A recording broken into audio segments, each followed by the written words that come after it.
Bom dia. Bom, em primeiro lugar, queria agradecer imensamente a organização do evento, pelo convite, principalmente o professor Marco Vaz, também o Felipe. Para mim é uma satisfação, é a primeira vez que eu participo desse evento. Nunca tive a chance sequer de assistir como vocês estão aí hoje, mas queria testar e corroborar a opinião dos meus colegas de que esse é um grande evento, de grande qualidade, e tenho aprendido bastante nos últimos dias. Essa apresentação, né, ela vai ser uma provocação até à apresentação que vai ser feita à tarde pelo próprio Fernando de Fenteler. A gente possivelmente vai apresentar conteúdos que estão em oposição e eu acho que isso vai contribuir bastante para o nosso debate. Tá? Eu vou falar sobre um modelo teórico que diz respeito à tolerância ao exercício, que foi desenvolvido por um pesquisador chamado Samuele Marcora. O Samuele Marcora é um pesquisador italiano, atualmente ele vive na Inglaterra, e eu tive um período de quase um ano, durante o pós-doutorado, trabalhando com esse pesquisador. Então, nos últimos anos, né, vocês que acompanham bastante a literatura sobre fadiga e intolerância ao exercício devem ter acompanhado que existem pelo menos 3 correntes atuais sobre fadiga e exaustão, tentando explicar a intolerância ao exercício, de 3 pesquisadores diferentes. Né? Então, Samuele Marcora é um desses pesquisadores. Existe um pesquisador sul-africano, chamado Tim Noakes, e existe outro pesquisador chamado Marcus Amann. Então, são 3 modelos diferentes. Eu não vou ter tempo de expor os 3 modelos, mas eu vou tentar mostrar para vocês as aplicações práticas, né, e o fundamento teórico do modelo psicobiológico aplicado à tolerância e intolerância ao exercício físico. Em primeiro lugar, né, eu vou tentar desconstruir algumas ideias mais tradicionais relacionadas, né, à ligação entre fadiga e exaustão. Essa figura é uma figura clássica, né, ela mostra que durante um exercício com carga constante, então um exemplo seria colocar uma velocidade fixa na esteira, ou colocar uma potência constante no ciclo ergômetro, e a gente pedala ou a gente corre até a exaustão. Acho que a grande questão da fisiologia do exercício é, por que a gente para? E essa apresentação tem a ver com essa questão, e a apresentação do Fernando à tarde também tem a ver com essa questão. Por que nós paramos? Essa é uma questão fundamental para a fisiologia do exercício e ela ainda não está completamente respondida. Tá? As teorias mais tradicionais dizem o seguinte, né? Quando a gente inicia o exercício numa intensidade constante e a gente tenta manter essa intensidade por um longo período de tempo, nós paramos porque em algum momento nós não temos capacidade contrátil para continuar aquele exercício. Isso é um pressuposto tradicional da fisiologia do exercício. Por que isso acontece? Porque possivelmente durante esse exercício existem mecanismos de fadiga que devem diminuir nossa capacidade contrátil máxima, e quando essa capacidade contrátil máxima ela se iguala à intensidade atual do exercício, eu interrompo o exercício. Essa é a explicação tradicional. Portanto, de acordo com esse modelo tradicional, fadiga, né, o desenvolvimento da fadiga, redução, né, da capacidade contrátil ao longo do exercício deve levar o indivíduo a entrar em exaustão. Tá? Essa é a explicação clássica. E aí existem vários modelos, né, da fisiologia do exercício e da biomecânica para explicar por que isso acontece. Tá? Então, a minha área é mais voltada para a fisiologia do exercício. Dentro da fisiologia do exercício, e aí eu tenho certeza que vários de vocês, ou todos vocês, conhecem esses conceitos, a gente tenta encontrar fatores determinantes dessa tolerância ao exercício.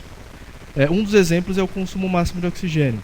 Durante um teste progressivo de esforço, ou durante um teste com carga constante em alta intensidade, em algum momento a gente alcança um valor de consumo de oxigênio que a gente chama de consumo máximo de oxigênio. Então, se vocês se lembrarem das aulas de graduação, os fatores limitantes para o consumo máximo de oxigênio estão mais relacionados à função cardiovascular. Então, a função cardiovascular aumenta durante o exercício, por meio do aumento da frequência cardíaca e do volume de injeção. Então, o débito cardíaco aumenta durante o exercício, provendo, né, mais oxigênio para o músculo esquelético. E aí, quando esse músculo esquelético alcança a capacidade máxima, né, de utilizar o oxigênio, a gente tem um processo de fadiga e aí o indivíduo entra em exaustão. Essa é a explicação clássica, tá? Então essa explicação está sintetizada nessa figura. O débito cardíaco, que determina o fornecimento de oxigênio a partir do sistema cardiocirculatório, deve limitar a função muscular, causando fadiga e, por consequência, também causando a exaustão. De forma complementar, né, a ideia do consumo de oxigênio, quando a gente alcança o consumo máximo de oxigênio, como é que o músculo consegue continuar a contração, né? Ele vai utilizar o metabolismo anaeróbio, e aí existe um conceito também bastante tradicional e clássico na fisiologia do exercício, que é o déficit de oxigênio. Então a gente utiliza esse déficit de oxigênio, portanto o déficit de oxigênio ele representa uma reserva de energia dentro do músculo esquelético, e quando nós temos a depressão dessa capacidade anaeróbia, a gente tem a redução da capacidade contrátil novamente, o desenvolvimento da fadiga e, portanto, a exaustão. Tá? Então, esses dois slides, né, esses dois últimos slides, eles fazem um sumário, uma síntese daquilo que classicamente a fisiologia do exercício tem adotado como modelo de explicação para a intolerância ao exercício. Portanto, ela explicaria aquela curva de redução da capacidade contrátil máxima e, portanto, da interrupção do exercício, que a gente chama de exaustão, que é quando o indivíduo para a tarefa. E aí existem vários modelos dentro da fisiologia do exercício para explicar a capacidade e a potência dos sistemas energéticos. Então, até pela influência, né, que eu tenho da formação da Unesp Rio Claro, e a Lilian está aí para falar, por muitos anos, né, dentro da Unesp, a gente trabalhou com um modelo teórico bastante simples para tentar fazer aproximações teóricas do porquê que o indivíduo para de fazer exercício. Tá? Então, essa figura lá em Rio Claro todo mundo conhece. Essa potência crítica, né, seria o valor de entrada do sistema aeróbio. Né? Então, como o próprio Pedro apresentou durante a sessão dele, na medida em que a velocidade de nado ou a velocidade de locomoção, a intensidade do exercício aumenta, a gente observa, de forma concomitante, um aumento do consumo de oxigênio, portanto, um aumento da contribuição aeróbia. Em algum momento, essa atividade aeróbia ela vai ser saturada. A gente não consegue prover mais energia a partir do sistema oxidativo. E aí, nesse momento, a gente começa a utilizar essa reserva anaeróbia. Tá? Então, esse modelo é bastante simples. Ele diz que a tolerância ao exercício depende da intensidade do esforço, obviamente. Então, quanto mais intenso, menos tolerância. Porque quanto mais intenso o exercício, mais a gente se distancia do valor de entrada do sistema aeróbio. Portanto, mais rapidamente a gente nós esgotamos a capacidade anaeróbia, e aí isso leva o indivíduo a entrar em exaustão. Tá? Então, esse modelo, que é chamado de potência crítica, é uma aproximação simplista dos processos bioenergéticos que sustentam a contração muscular e explicam por que em algum momento nós interrompemos esse fluxo de energia. Então, a depressão e a incapacidade de fornecimento de oxigênio seriam explicações razoáveis, de acordo com a fisiologia do exercício tradicional, para explicar o porquê entramos em exaustão. Como é que se calculam esses parâmetros? Né? O Pedro também fez uma apresentação bastante quantitativa. Eu vou tentar evitar o uso das equações. Essa é uma equação bastante simples, que expressa essa hipérbole. Então existe uma relação potência, tempo de tolerância ao esforço. Essa relação é não linear. Ela é expressa pela equação tempo é igual à capacidade de trabalho anaeróbio, que é aquela reserva, menos a potência que eu abri meu tanque, a intensidade do meu exercício. Sobre a potência, menos a potência crítica, que é aquela intensidade de entrada de energia aeróbia. Então, essa equação, se eu resolver essa equação individualmente, eu consigo estimar para cada um de vocês aqui na sala qual é o valor que vocês têm de potência crítica e de capacidade de trabalho anaeróbio.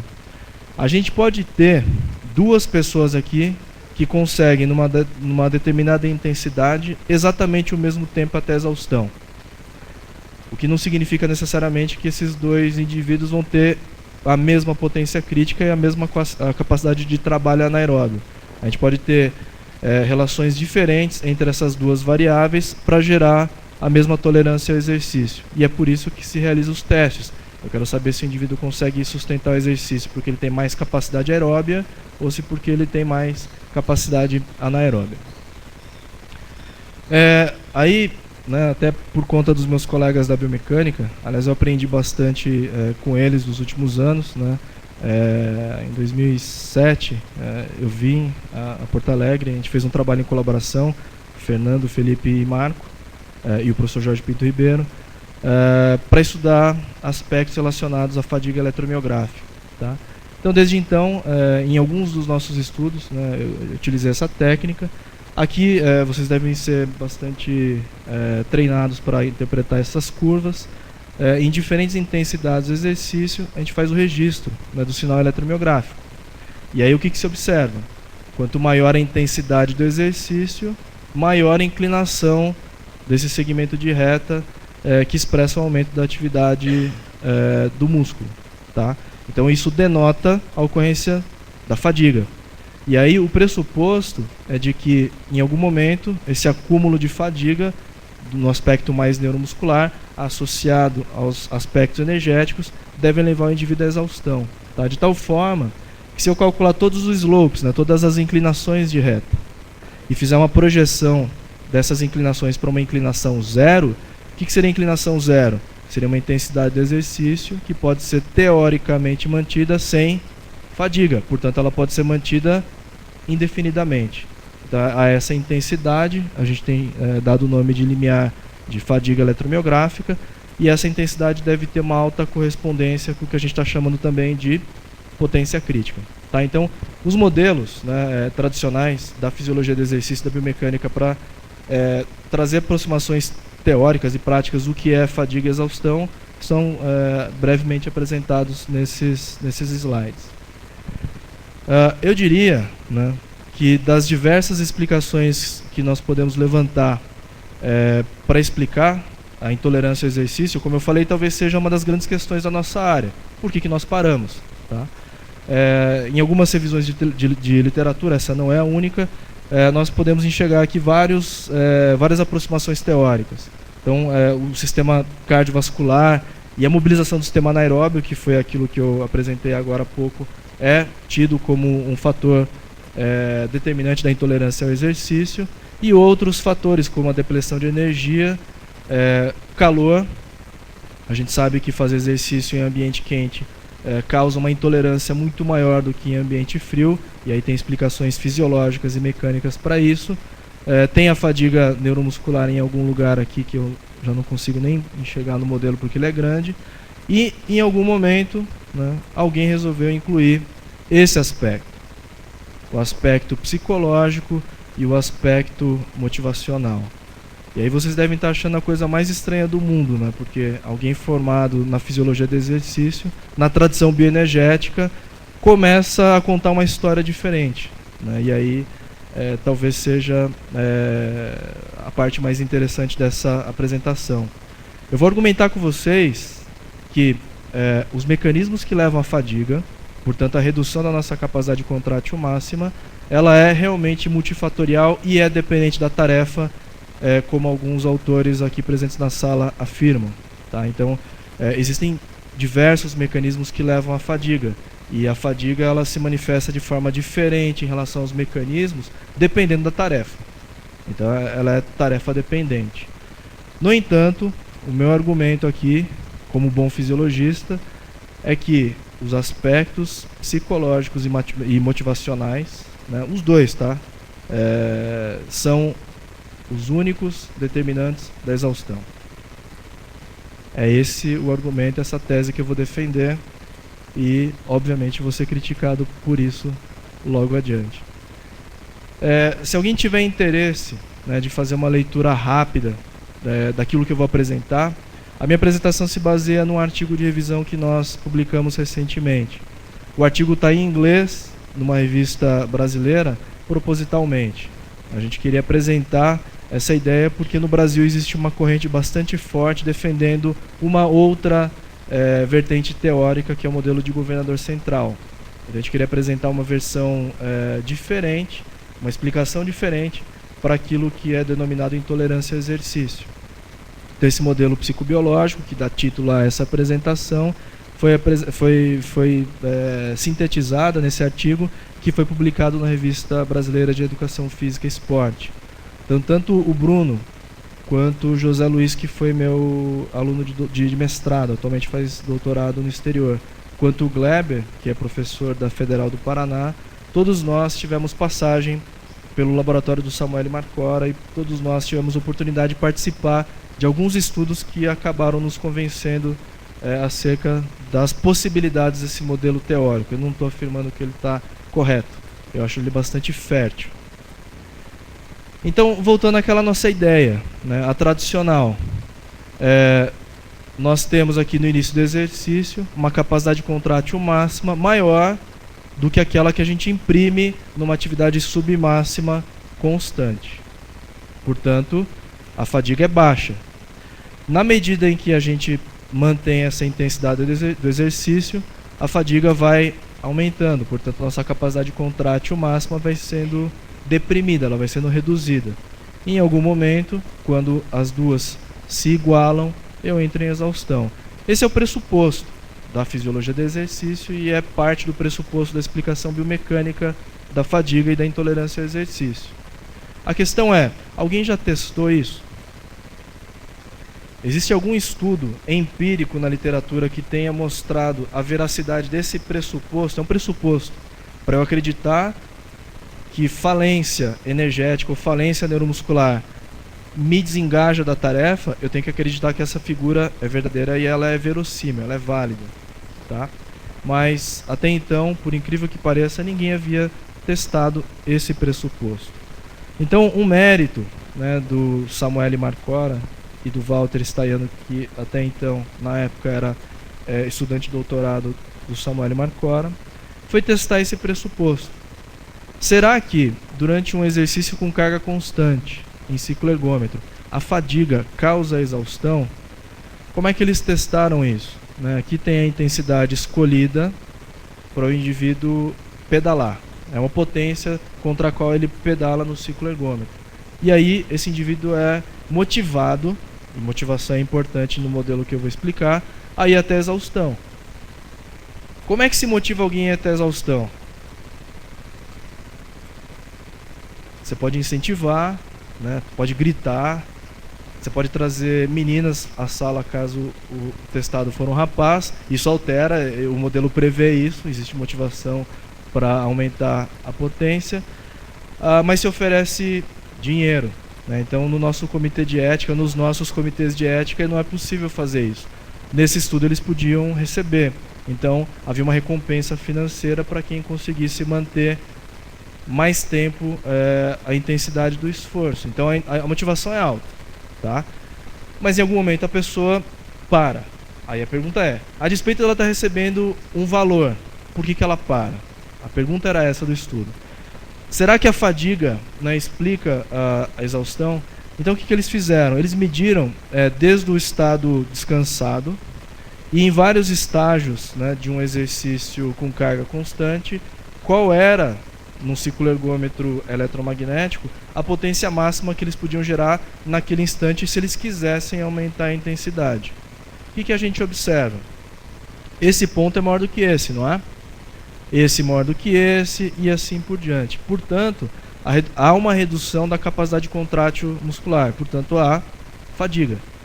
No entanto, na hora que o indivíduo entra em exaustão, ele desiste da tarefa.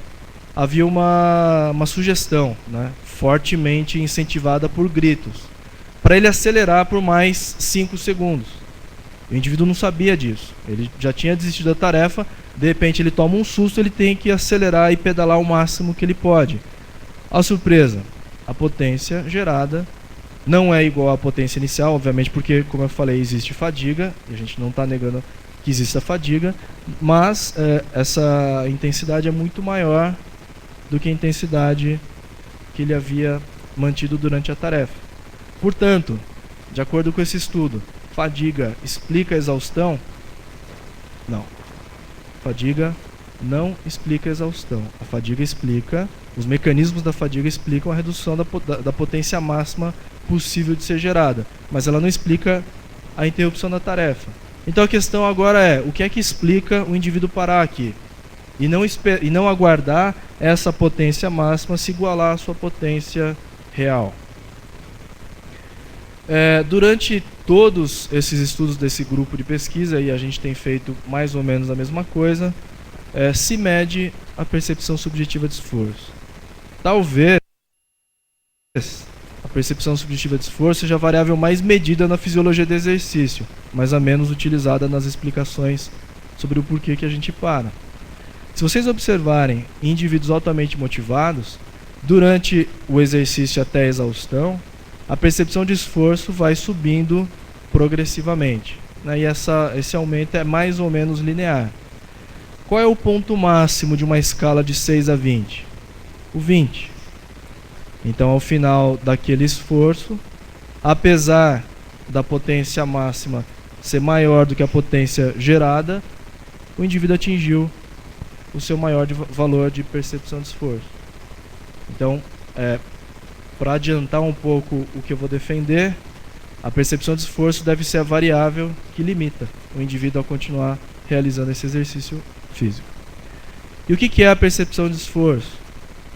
É a percepção consciente do quão pesado, né, do quão difícil, de quão extenuante é uma atividade física. É importante fazer essa explicação e essa distinção em relação a outros construtos psicológicos medidos durante o exercício físico. Percepção de esforço não é dor. Percepção de esforço não é desconforto.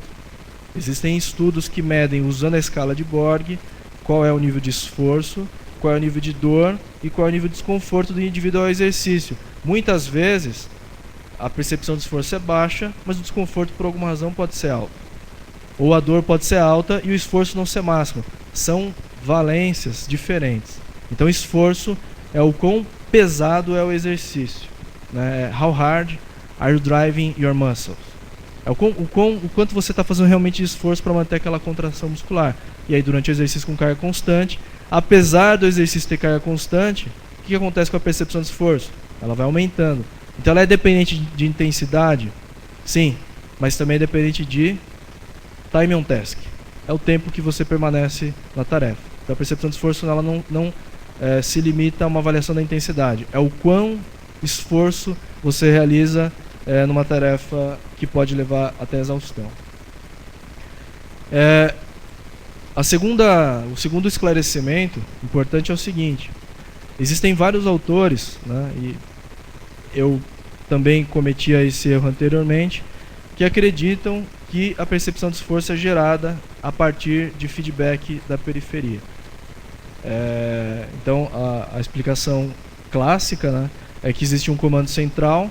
Esse comando central alimenta, a partir de output motor, o músculo esquelético, e algo no músculo esquelético sinaliza para o aumento da sensação, a percepção do esforço. Tá?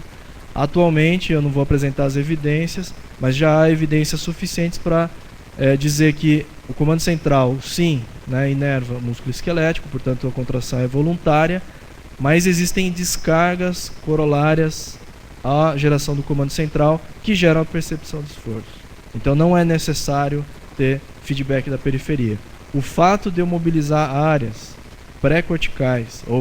pré-motoras e motoras durante o exercío, por si só, já aumenta a minha percepção de esforço. Poderia apresentar várias evidências, mas aí seria novamente o workshop de 8 horas. Essa é uma escala de percepção de esforço, de 6 a 20 do Borg. Né? Então, é uma escala simples, e aí, como eu falei, talvez seja a variável mais medida na fisiologia do exercício. Ela vai de um valor baixo, muito próximo ao repouso, até o valor máximo que coincidiria com o momento da intolerância ao exercício. Então, a utilização da escala é muito simples, é só perguntar para o sujeito, naquele momento, qual é o nível de esforço e o quão difícil se encontra aquele exercício. Alguns anos atrás, nós publicamos um trabalho que, muito parecido com aquele método que eu mostrei para a eletromiografia, né? Na verdade ele foi inspirado no método eletromiográfico, mas ao invés da eletromiografia, nós medimos a percepção de esforço. O que a gente observa aqui? que a percepção de esforço aumenta ao longo do tempo, e esse aumento é mais rápido, mais intenso é o exercício. Então, por exemplo, aqui numa carga de 229 watts no ciclo ergômetro, a gente observa que o exercício é mais longo, portanto a tolerância ao esforço é maior, ela é mais prolongada, mas a taxa de aumento da percepção de esforço é menor. E numa intensidade mais pesada, a despeito dos valores iniciais serem parecidos, a gente aumenta muito rapidamente a percepção de esforço até alcançar valores próximos ao máximo e a gente desiste da tarefa.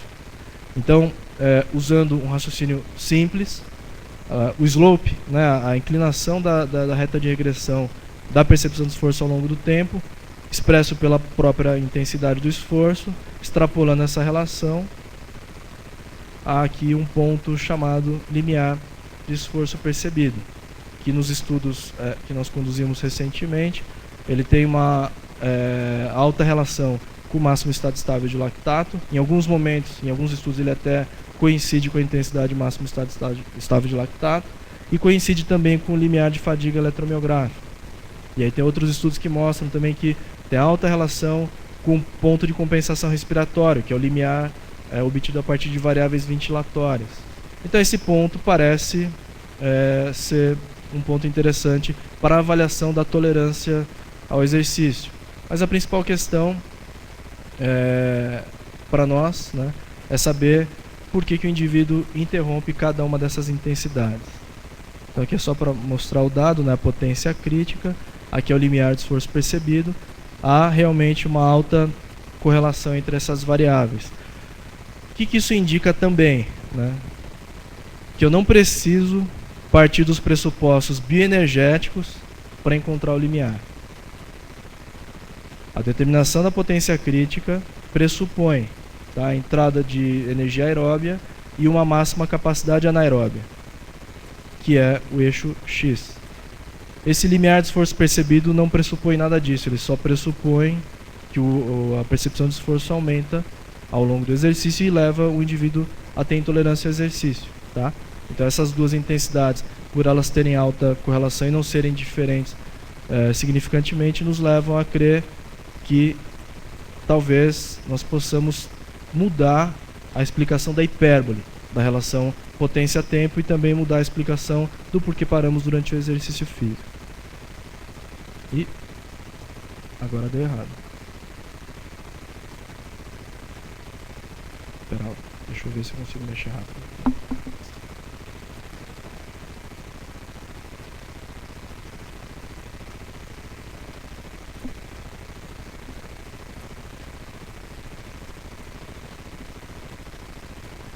Geralmente quando tem tarja é coisa ruim, né?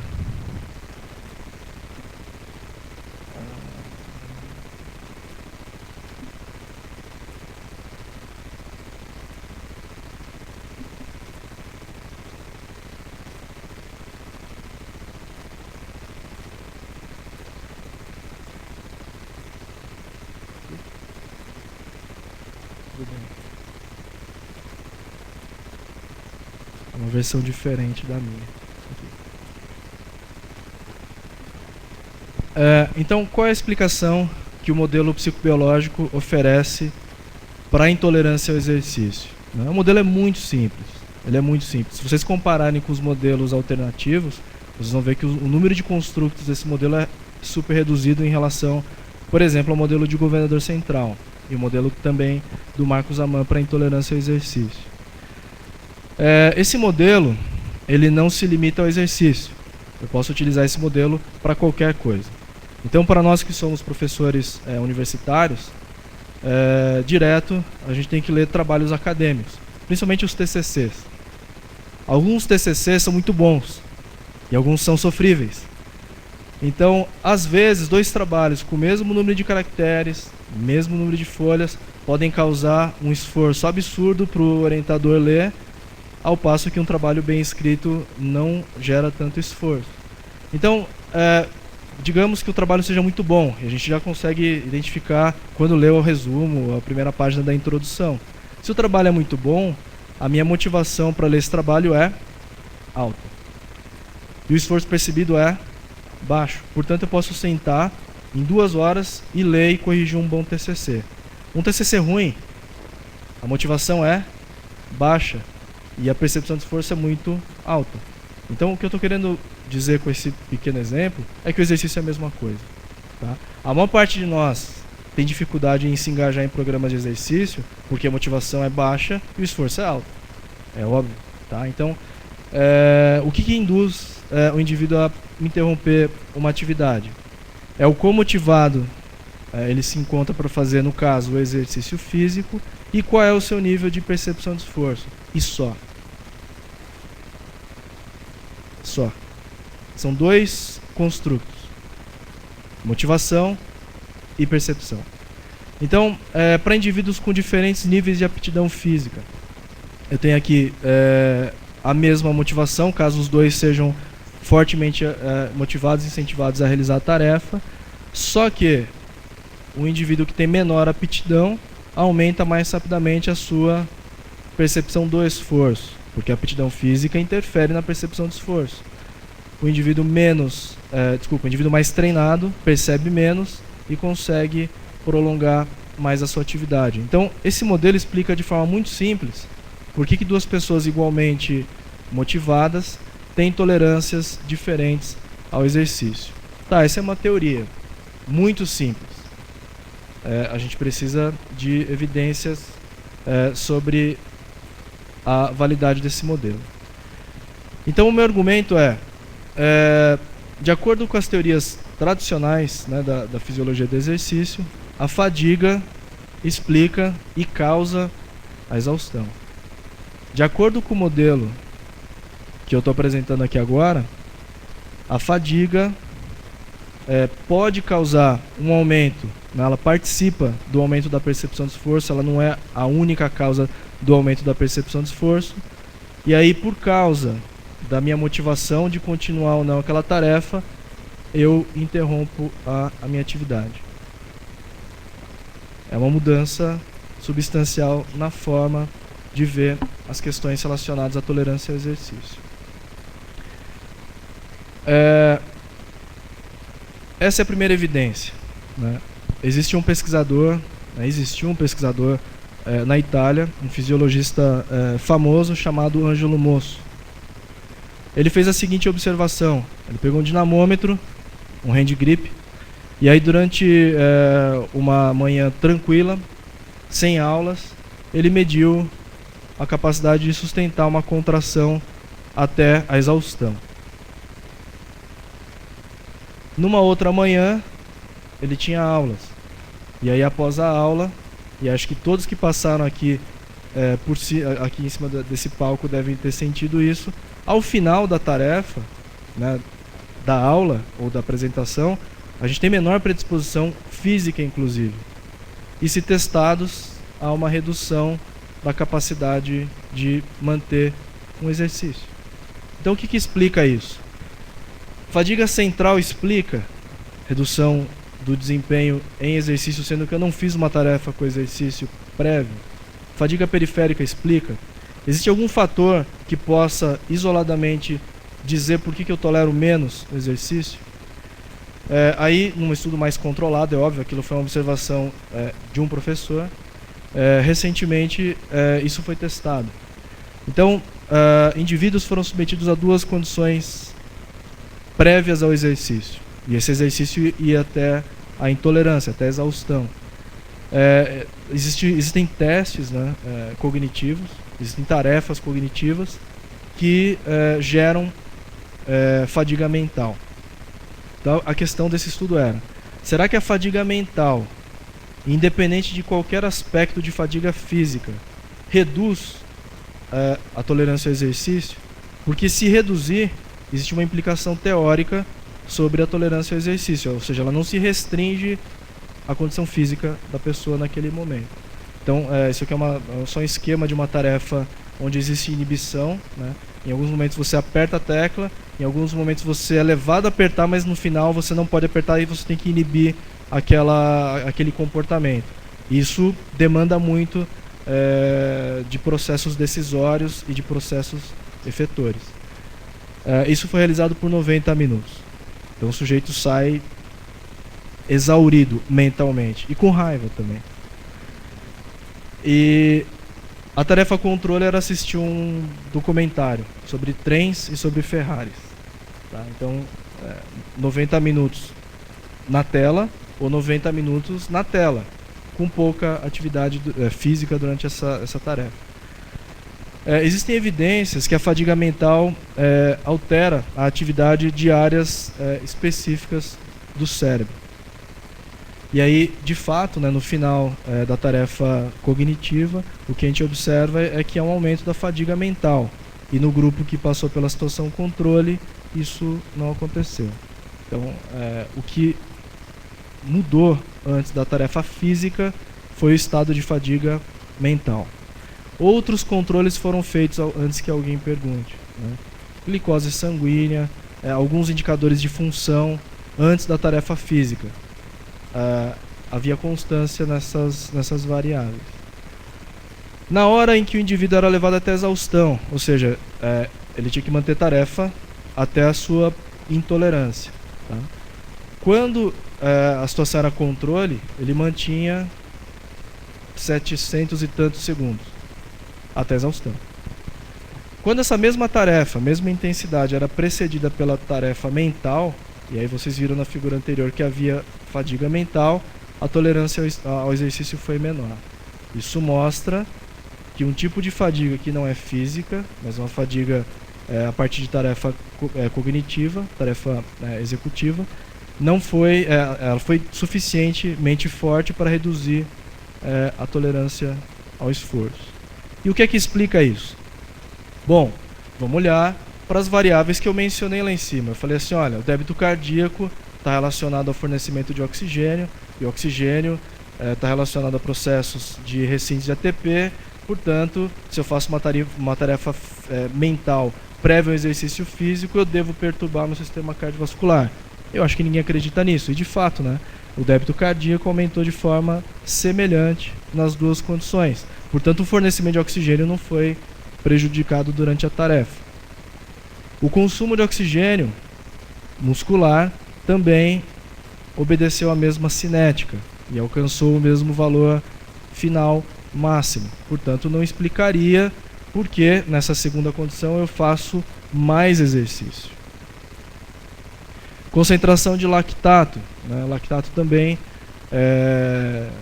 tem sido uma variável que quase todos os laboratórios de fisiologia do exercício no Brasil estudam para tentar inferir sobre fadiga e exaustão. O que esse trabalho mostra? Que o aumento da concentração de lactato é semelhante nas duas condições e na tarefa em que eu consigo persistir mais, até a concentração é um pouco mais alta. Então eu tenho mais tolerância, eu produzo mais, o que é esperado. A única variável de todas as medidas nesse estudo que diferiu entre as condições foi a percepção de esforço. Então, esse trabalho parece indicar que a execução de tarefa cognitiva prévia ao exercício, e aí a gente começa a pensar nas implicações para o nosso dia a dia, a gente trabalha o dia inteiro em atividades muito mentais. E às vezes ao final do dia a gente vai fazer um exercício físico. A tolerância vai ser a mesma? Possivelmente não. Então a percepção de esforço em todos os pontos submáximos foi menor na condição controle. E a execução de tarefa prévia cognitiva aumentou a percepção de esforço. O que é que aconteceu com a tolerância ao exercício? Diminuiu. Por quê? Porque eu alcancei antes o valor máximo. Então, é a energia que explicou essa diferença? Possivelmente não. Possivelmente o que explicou a diferença foi a decisão de interromper o exercício, porque eu estava muito motivado a fazer o máximo, mas a minha percepção de esforço com a realização de tarefa mental prévia induzia um maior nível de envolvimento e de esforço durante o exercício. Portanto, eu me desengajo da tarefa, esse é o termo, é desengajamento. Exaustão parece algo passivo, é desengajamento, eu escolho, é tomada de decisão. Eu paro porque eu quero, e eu paro porque eu quero antes, porque a minha percepção está maior, que é a minha referência do quão difícil é a tarefa. É isso que prevê o modelo psicobiológico. Eu vou apresentar mais alguns resultados. Sendo o modelo psicobiológico, né, eu devo ter correlatos mais objetivos para a percepção de esforço. Então a gente sabe, né, e aí tem um livro bastante interessante do próprio Darwin sobre isso, que emoções são expressas de forma facial. Nós mudamos o tempo inteiro nossa expressão facial em função daquilo que a gente sente. Então quando a pessoa nos dá uma notícia ruim, ninguém sorri, certo? E quando a gente faz esforço, o que a gente faz? A gente franze a testa e contrai alguns músculos da face. É impossível alguém terminar o Tour de France com o rosto relaxado. Então, existem músculos da face que refletem o esforço. E se a gente medir a atividade eletromiográfica desses músculos, em tese, nós temos uma medida aproximada do nível de esforço. Então, qual é a ideia aqui? Quanto maior a percepção de esforço, quanto maior a intensidade do exercício, maior a percepção de esforço. E o sujeito estava cego para a carga que ele estava levantando nesse estudo. Então, quanto maior a carga, maior a percepção de esforço. E se eu tiver fadiga física prévia, para a mesma carga eu tenho que ter mais esforço. Então, havia medida da atividade eletromiográfica de músculos do franzimento durante tarefas com cargas progressivas, com e sem fadiga prévia. Aqui o sujeito não enxerga a carga que ele levanta. O que esse trabalho mostra? Né? Que a atividade eletromiográfica do músculo vasto lateral é maior quando eu tenho tarefa prévia física de pliometria, de saltos pliométricos. É meio óbvio isso, porque eu causei fadiga periférica. E os músculos da face também respondem. Eu tenho maior atividade eletromiográfica de alguns músculos relacionados ao esforço quando eu tenho fadiga prévia. E a percepção de esforço também é maior. Então o que esse trabalho mostra?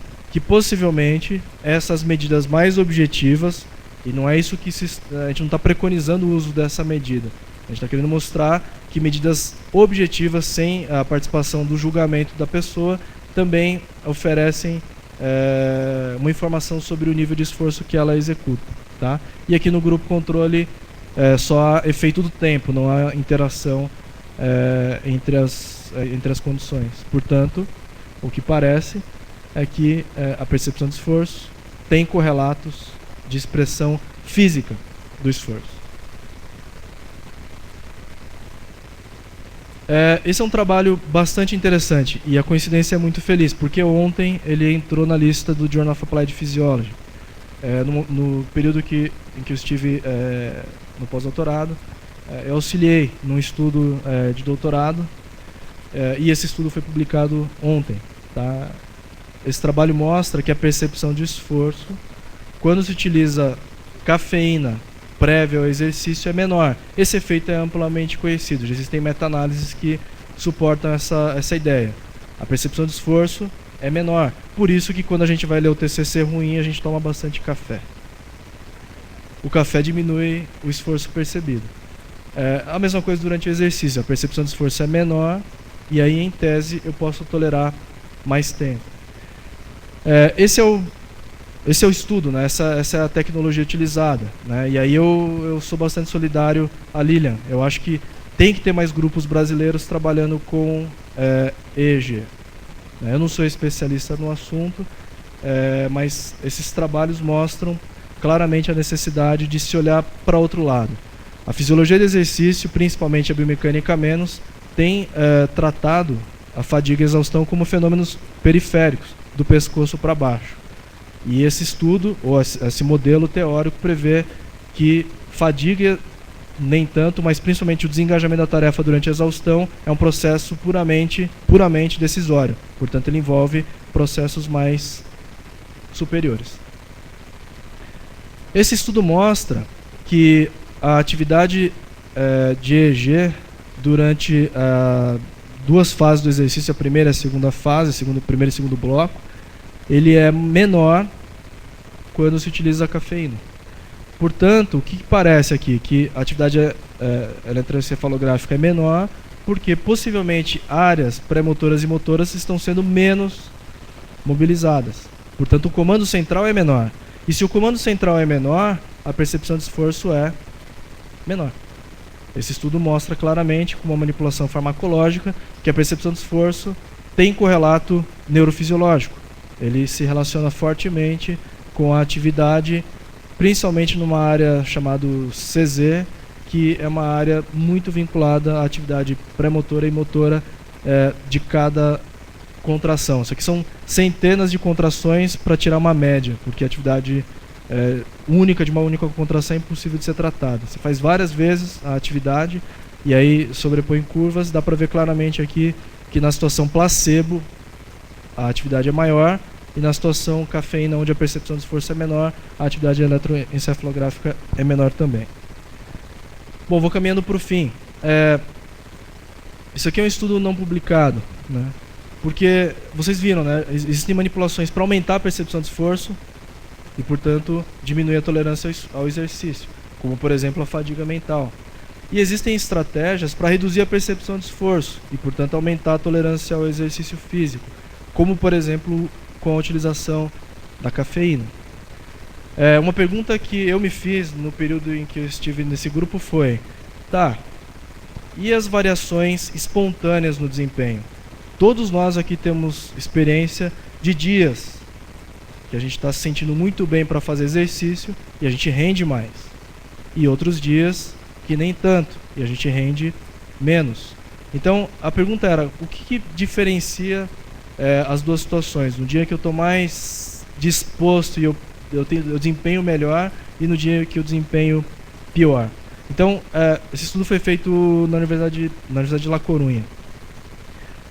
Cada participante chegava ao laboratório por 4 vezes, né, com as condições prévias semelhantes.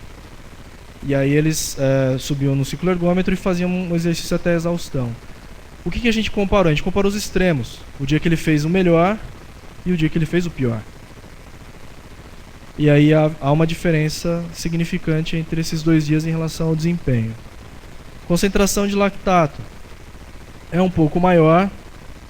Se eu não me engano, não deu significância, eu não lembro aqui, acho que deu significância, é maior, no dia em que eu tolero mais, o que também é coerente com a ideia de que se eu tolero mais, eu tenho que transferir mais energia e o metabolismo glicolítico contribui para isso. Acho que cortou o asterisco. O que foi diferente entre os dias? Percepção de esforço. A percepção de esforço, para a mesma intensidade de exercício, tá, o consumo foi similar, a frequência cardíaca similar, eu não mostrei esses resultados. Foi menor no dia em que eu consegui prolongar o esforço. E a percepção de esforço foi pior no que a gente chama de bad day. Então a gente chamou isso de good day e bad day. O dia que eu me sinto bem e faço mais, e o dia que eu me sinto pior e faço menos. Qual a diferença? Percepção. Assumindo que a motivação é semelhante. Então, para concluir, a tradição da nossa área, né, a tradição da fisiologia do exercício e das ciências do esporte, dizem que desempenhos de endurance são predominantemente determinados por fatores fisiológicos e que podem ser influenciados ou afetados por fatores psicológicos. E o argumento que eu uso a partir de agora, eu posso ser deserdado por causa disso, porque os fisiologistas não gostam dessa ideia, é que eventos fisiológicos levam a alterações perceptuais e a uma tomada de decisão durante o exercício que limitam o desempenho em endurance. Portanto, né, se há um investimento forte a ser feito num país, nós já perdemos essa oportunidade, mas se há um forte investimento tem que ser feito em países como o nosso, que vão sediar Jogos Olímpicos, já não é mais nesse aspecto isoladamente, mas como alterar esse aspecto, porque em última instância é ele que determina o melhor desempenho. Obrigado.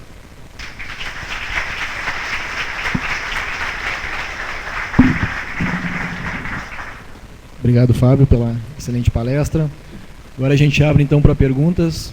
Dificilmente a gente não vai ter.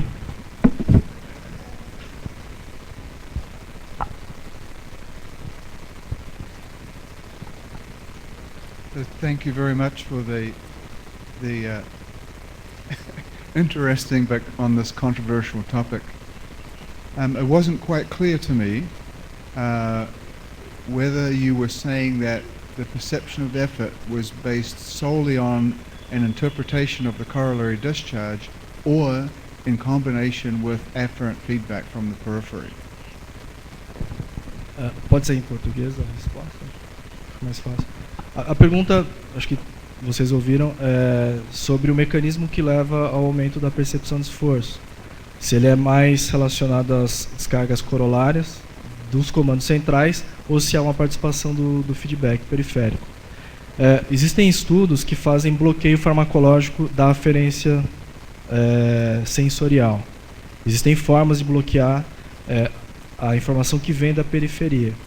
E esses estudos não têm mostrado redução da percepção de esforço durante o exercício, o que nos leva a crer que o principal mecanismo relacionado ao aumento da percepção de esforço é a própria mobilização de áreas motoras, a irradiação dessa atividade para áreas sensoriais, o que é chamado de corollary discharge.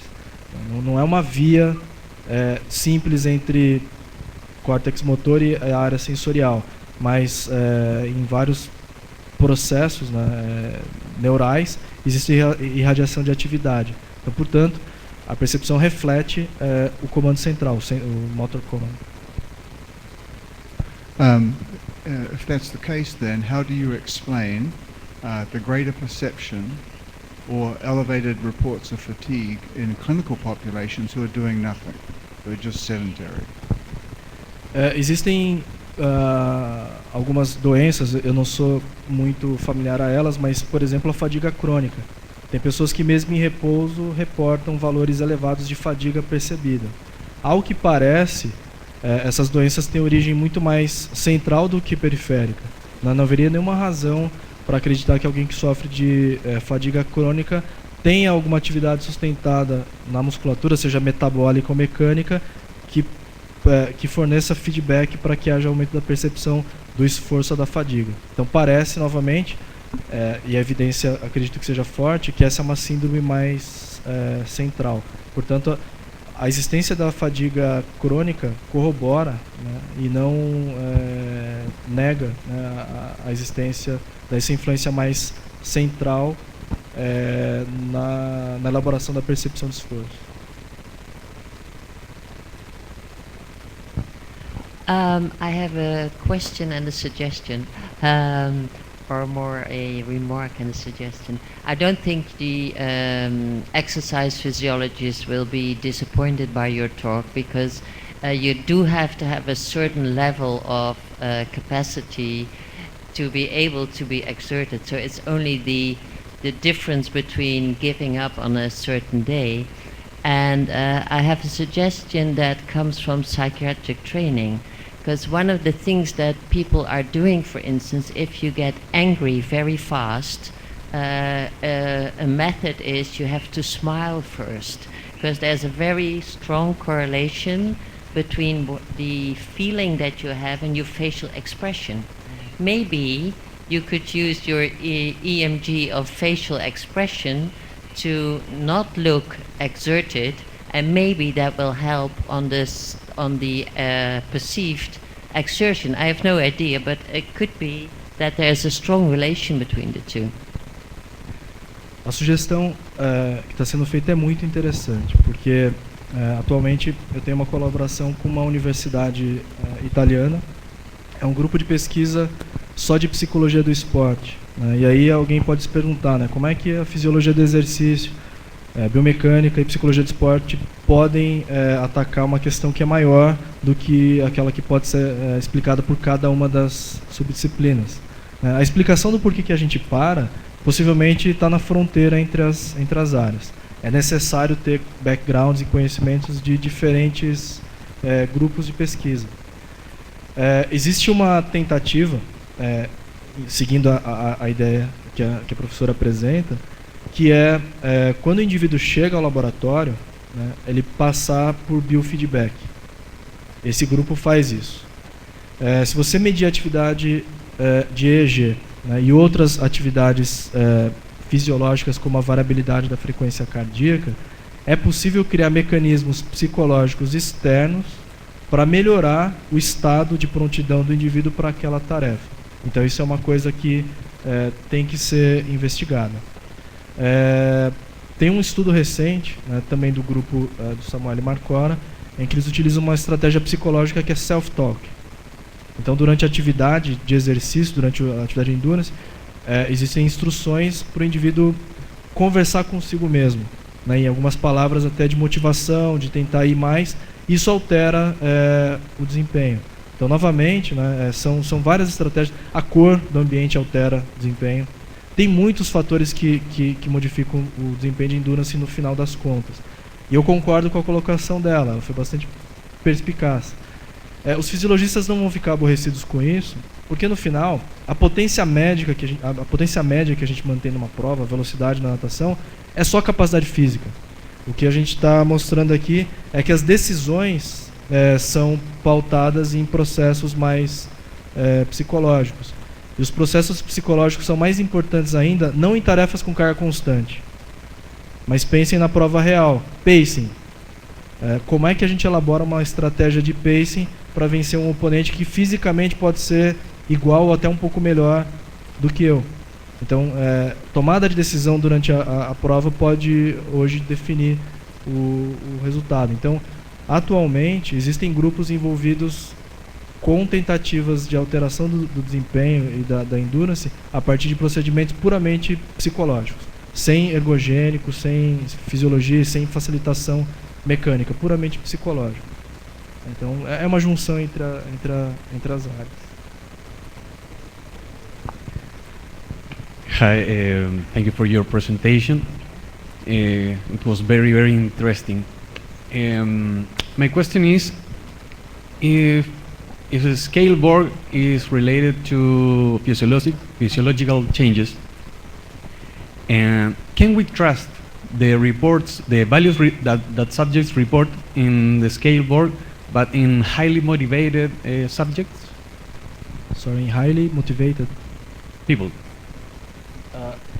The question is about the validity of the RP responses during exercise. If a person who is highly motivated,